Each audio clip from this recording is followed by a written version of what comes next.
Hello everyone, this is MC Deck Discussions and I'm Abi Small, and today we have something different. So I decided that I wanted to go ahead and try to put together a pair of decks that were meant to be complementary and be played together. So I went ahead and put together a couple of decks, and I decided that I would go ahead and use two decks, or I should say heroes, that I know very well. So on this channel, I have done decks and discussions for all five aspects for Magneto and as well as for Wasp. And I thought, why not try pairing those together, because I know them really well. And if I play two-handed solo, so some of you, a number of you are aware that I only play solo, like I don't have the opportunity really to play with other people. But I know that there are people who would love to get a chance to have a couple of decks that they could play with a friend, or maybe even try to play two-handed solo. If you do try this two-handed solo, by the way, I do recommend that you check out my video that's tips to minimize mistakes in Marvel Champions. So you'll find that in the link for this. These are not going to be published decks publicly. What I found was I found it too overwhelming to even think about the full write-up I would need to do for each of the two decks. And actually, I did a bonus deck afterwards. I'll talk about that later. And I just, like I actually played this over a week ago, these decks, and I did the usual testing with 8 different, I should say 8 games. And like I said, I've already played both of these heroes a bunch of times, right? Because I tested them. I've already, play tested these heroes in all 5 aspects in solo play. So I know these, the regular heroes decks well, their own cards well. And, that's over, if we take 5 times at least 8 for each play. So I've played these heroes at least 40 times a piece. And for Wasp, quite a few times more than that. So I really more recommend this for somebody to play a 2-player game rather than two-handed. But if you are going to try two-handed, I do recommend seeing my tips for minimizing mistakes in Marvel Champions. That has a lot to do with how you track things so that you're less likely to make mistakes. And in doing so, that helped facilitate me being able to play this two-handed in a way that felt like I could handle. Otherwise, in the past, I always got overwhelmed. And this, doing the things that I do to track things made it so I didn't get so overwhelmed. All right. So as you can have probably guessed by now, one of the heroes, or actually, I guess I've said it already, one of the heroes is Magneto. And so this is one of the decks here. So it's called Mission and X-Men Utopia. Notice it says for 2 players. So this is not a published deck, but it's on my private collection, and I allow my private collection to be seen by anybody who has the links. So you will find the links to all 3 decks that I present today in the description for this video. So you can access these anytime that you would like to, and can always then, create your own from them if you wanted to use these as inspiration, or you can try these decks as are. So one of them is Magneto, and I'm actually going to start with the Wasp deck because I want that to be kind of the foundational deck, because the Wasp deck has a certain purpose for being kind of the engine that helps to make this pair of decks run. So the Magneto deck ends up being the one that does the most work eventually in terms of being able to, keep the board clear of all of the schemes. And, as a Justice deck, that would probably make sense to you. Whereas the Wasp deck is meant to focus more on the damage. But both decks do quite a bit of work in both ways. But the Wasp deck is actually meant to help to enhance the Magneto deck. So let's go over to the Wasp deck so you can see how that is supposed to set things up. All right, so a major job of the Wasp deck is to draw cards. Why does it want to draw cards? Because if you draw a bunch of cards, you can help to get things out onto the board. So let's look at, first of all, so if you've seen my previous videos, I'm not going to go into a lot of details about what's going to make this draw cards. I'm just going to tell you what draws them. And you can always, I have a whole bunch of Wasp videos, so you can see any of those for more details on it. But basically, Moon Girl, Nick Fury, and now Nick Fury Sr., as well as Ironheart. Those all help to draw cards. And then Professor X helps to maintain some control by, being able to confuse the villain. And so we have here, as you can see, it's an aggression deck. And so for sure, Wasp is meant to be controlling the minions, but also dealing damage throughout the game to the villain. And, Wasp has her own 5 attack cards that are built right into her deck. And, with her alter ego ability, she has the ability to shuffle up to 2 cards with a printed mental resource back into her deck, and all 5 of her attack cards are mental resource cards. So anytime she goes down to alter ego side, and she's meant to go down there fairly regularly in order to help make that happen, but she will also use that to be able to pull Nick Fury Sr., Professor X, Moon Girl back into her deck as well, especially Nick Fury and Moon Girl, and here and there Professor X. But when you're playing 2-player, you don't have to rely on Professor X as much in order to go down to alter ego side, but it's still definitely helpful.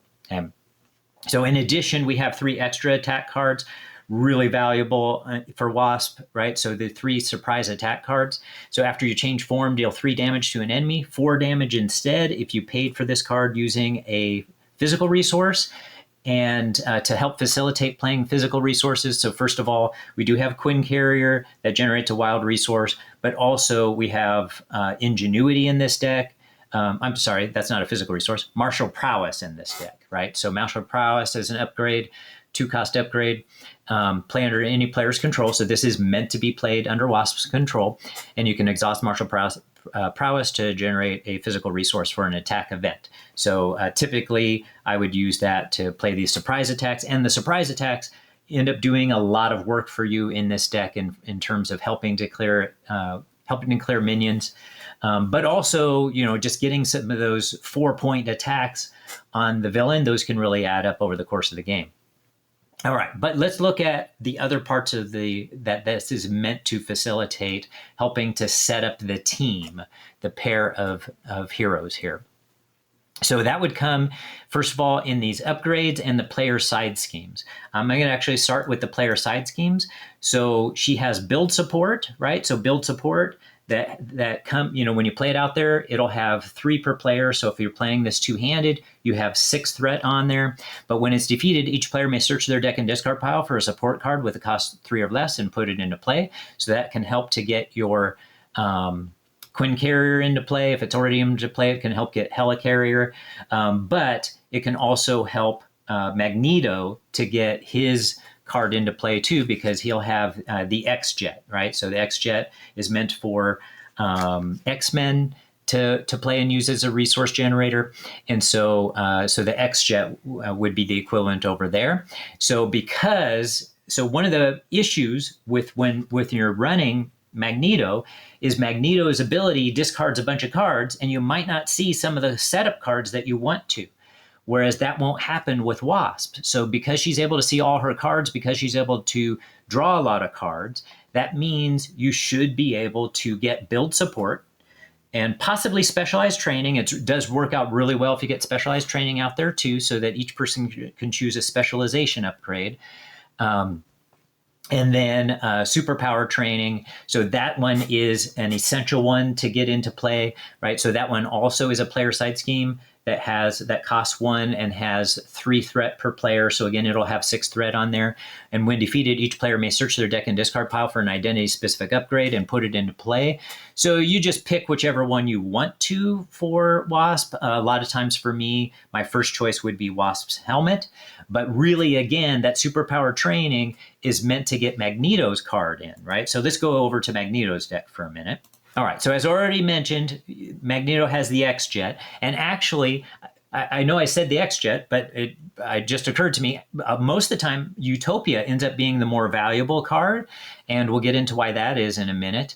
But the real key card, the upgrade that we want to get in, using that the superpower training. So notice he also has superpower training to also try to facilitate getting identity-specific upgrade into play. So that main card that we really want to get into play is Magneto's Cape, right? So that's after you resolve your magnetic pull ability. And I'm going to assume that people already know a bit about Magneto, right? But might as well say this, right? So discard cards, his magnetic pull ability, discard cards from the top of your deck until a magnetic card is discarded, add that card to your hand. And all of his cards, or pretty much all of his cards, are magnetic cards. Almost all of them anyway. Maybe there's an exception to that, but almost every card of his is a magnetic card, if not all of them. And so he discards cards, and then that's able to get an extra card in his hand. But like I said, he that also means there are cards that he doesn't get out. And so the main thing is we want his cape, because after resolve that magnetic pull ability, then you exhaust Magneto's cape and you ready Magneto. Right, so you're going to see that's important again when we go back to the upgrades on the other side. But as long as we are on this side, I might as well mention a few things about Magneto. So first of all, notice he's got 11 allies in here. He does have Nick Fury, but otherwise all the rest of these allies are X-Men allies. So that is all meant to facilitate running Utopia, right? So Utopia, the main thing about Utopia is after an X-Men ally enters play, exhaust Utopia, and you can ready an X-Men character. So Magneto is an X-Men character, so he's the main one we're going to want to ready. And already Magneto's cape can ready him, right? And he has 2 thwart and 2 attack and 2 defense, but especially the 2 thwart and 2 attack, right? So we really care about him. So that's really nice. He has the ability with this, if Utopia is in play, combined with the cape, that he could thwart or attack 3 times. But on top of that, we also have his mission training. Oh, I'm sorry. The one that we care about for him, there it is heroic and intuition. So if we have heroic intuition in play, then he can get +1 thwart as well. And then he can enhance that with his own kit too, because he also has his armor, right? And his armor, after he resolves his magnetic pull ability, if he discards at least one of the following resource icons, so we have the mental, physical, and energy resource icons, then he can add to his thwart that way as well, and possibly to his attack or defense for the rest of the round. So he has the ability to really ramp up, and that's part of the goal of this pair of heroes, is to ramp up Magneto, so that when he readies multiple times, he can do a lot of thwarting and damage. So that's meant to be, part of your buildup of this pair of heroes. Some other important cards here, as long as we're here. This Honorary X-Men. Why do we care about that? So we have 2 copies of this. The first copy is meant to be played on Wasps, right? So for an Honorary X-Men 0-cost card upgrade, play only if your identity has the X-Men trait, and Magneto has that on his hero side, and you can attach to a friendly character. Wasp is a friendly character, and then the attached character gets +1 hit point, and the most important thing, gains the X-Men trait. That means that Wasp now also has the ability to ready when we put an X-Men character out there with utilizing Utopia. So there are times when Wasp will be an important character to ready. So that's out there too. But also we have a secondary Honorary X-Men that's meant to be played on Magneto, who of course is already an X-Men character, but he's not an X-Men character on his alter ego side. And the reason a good reason to want to be an X-Men character on his alter ego side is then that allows him to utilize the X-Jet. So the exhaust the X-Jet, generate a wild resource for a player whose identity has the X-Men trait. So then he can use this as a resource generator on both his hero side and his alter ego side. So that's the Honorary X-Men is in there. He also has 2 copies of mission training, and so those are meant to be played on any X-Men allies to give them +1 thwart and +2 hit points. And you're going to see we have another training on that Wasp has as well that can also go on those. So typically, most games I ended up with a mission training on an ally, and then also another training. So we'll go back to that in a little bit. Also another training on that ally, and all of a sudden the ally has +2 hit points from this, +2 hit points from the other one. This one gives +1 thwart, and the other training card from Wasp gives +1 attack, and you have this really valuable ally out there, being able to do a whole bunch of extra thwarting and attacking. And then you'll see that we also have some extra, 3-4 Justice cards in here, and his own electromagnetic blast that also help with removing and helping with thwarting. But Wasp helps out with the thwarting too. So this is not a thing where only one character does mostly all the thwarting, and the other one, they share in the responsibilities. It's just that Magneto can do a better job typically with helping with taking care of the thwarting, and Wasp can do a better job of taking care of the taking care of the minions that are out on the board.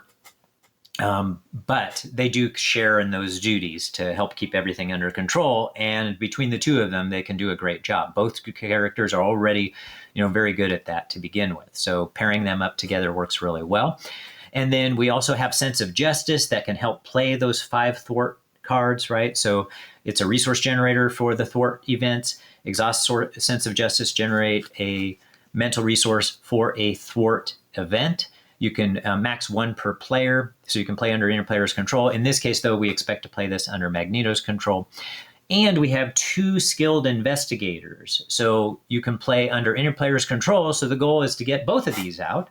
And because they're 0-cost upgrades, they're easy to get out. So you get one out, put it under either player's control. After a side scheme is defeated, exhaust skilled investigator, you draw a card, get the other one out under the other hero's control, and now all of a sudden both of them are drawing cards each time a side scheme is defeated. So there are the upgrades that are, so that upgrade is the one upgrade that's meant to be shared between the 2 heroes when it comes to Magneto. Wasp is the one, because Wasp is the one who is drawing lots of cards. Wasp is the one who does more of this, right? So skilled investigator and honorary X-Men. I forgot about that.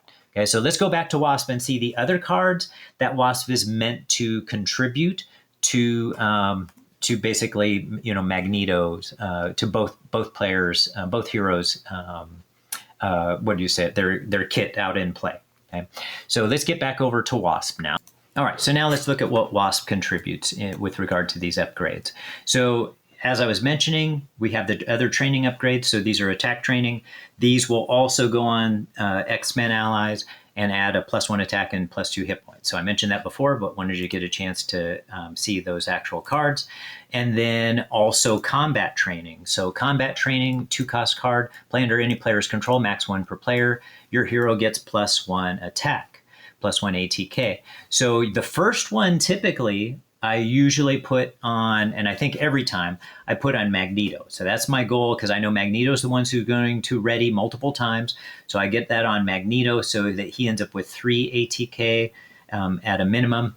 And then the second one would then go on Wasp, which has real value on what Wasp deck do. As a reminder, or just in case some of you don't know, actually this only mentions the tiny hero form, but in her giant hero form, when she attacks, does a basic attack, she can spread the damage of that attack amongst multiple enemies. And she can do the same thing with her thwarting when it comes to when she does a basic thwart, where she can spread it out amongst multiple schemes.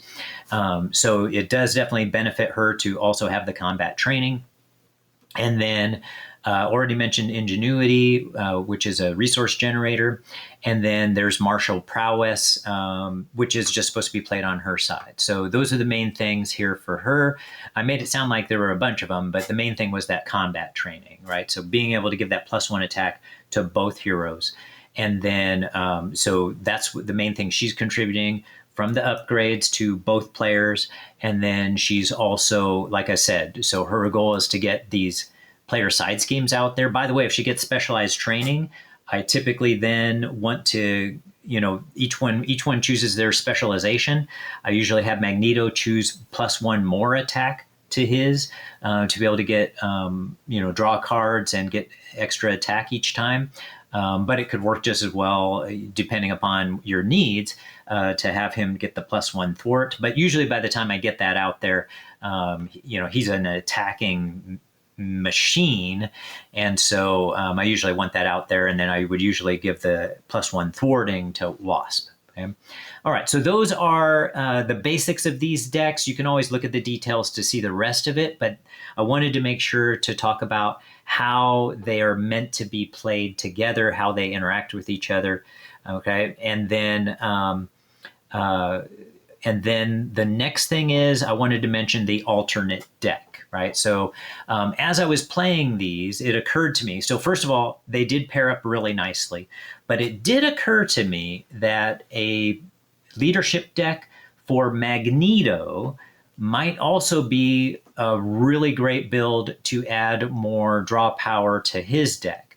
And the specific reason actually is the plan was not to put Nick Fury in both decks in that case, but to put Nick Fury just in this deck. So, and then here's how that would work. So let's go see that leadership deck as well. All right, so I called this deck Sharing Fury, again for 2 players. And so this is meant to be the deck that one could choose instead to pair with Wasp. And notice it's still, there are a lot of the same things that are similar in this deck, but there are some new things that get added. This one has Uncanny X-Men, which can really help with playing those allies, but it has lots of ways to be able to utilize Nick Fury. So it has 3 copies of Make the Call. So notice, like I said, Nick Fury isn't in this deck, but Make the Call says it's a 0 cost, has this action: pay the printed cost of an ally in any player's discard pile. Put that ally into play under your control. Now, I only tested this once. Tested it against Magneto on Expert, and it worked great. It was certainly a rough battle. Magneto was bringing his stuff, but it still worked great. And so it's meant to be that Make the Call could be used for these, but most of the time I wanted to use Make the Call with Nick Fury right from Wasp's discard pile. And then once I get Nick Fury out, he can, once he gets defeated, he goes back in Wasp's discard pile again. But I have Regroup out here. So it's possible I could have Regroup out, right? So it has this interrupt. It's a support card. And you play it out into play, and then it has this interrupt. When an ally is defeated by an enemy attack, return that ally to its owner's hand instead of discarding it. So then, if Nick Fury were out there and defended against an attack, he would go back into Wasp's hand, and then Wasp would be able to use Nick Fury next round.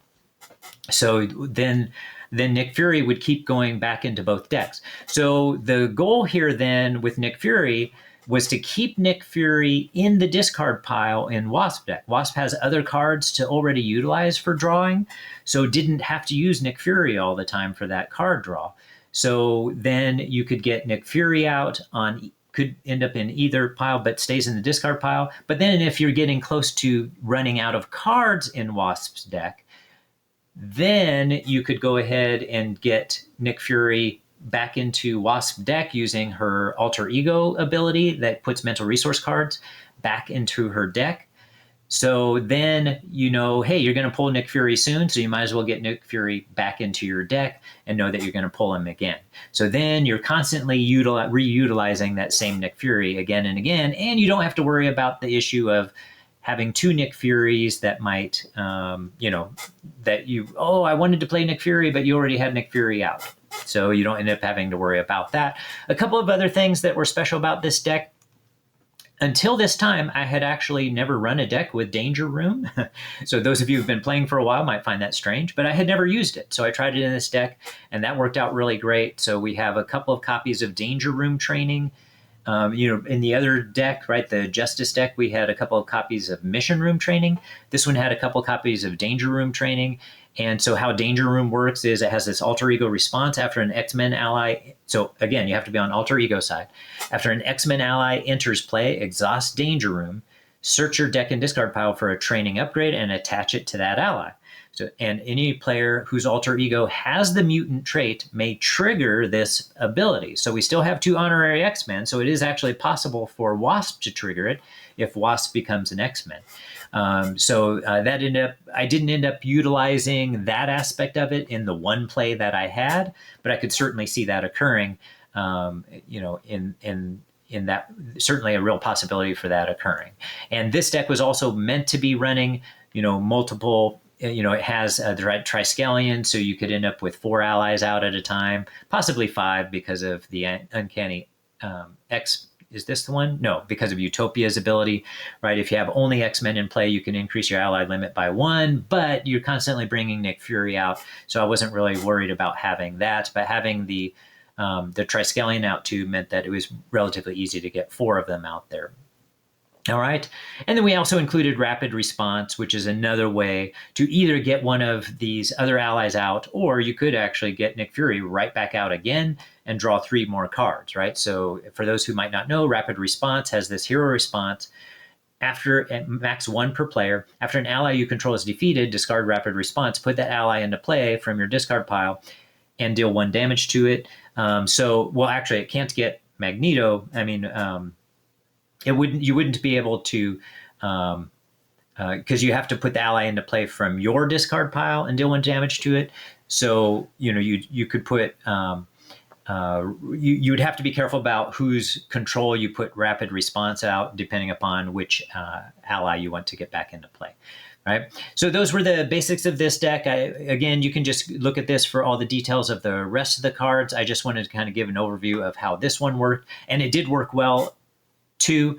So I think it could be fun to try either one of these Magneto decks, depending upon what you wanted to experiment with. Okay, that's it for this deck. Please like and subscribe if you enjoy this kind of content to help the channel grow. And please comment. I enjoy having conversations with people in the comment section. All right, have a great one, everybody.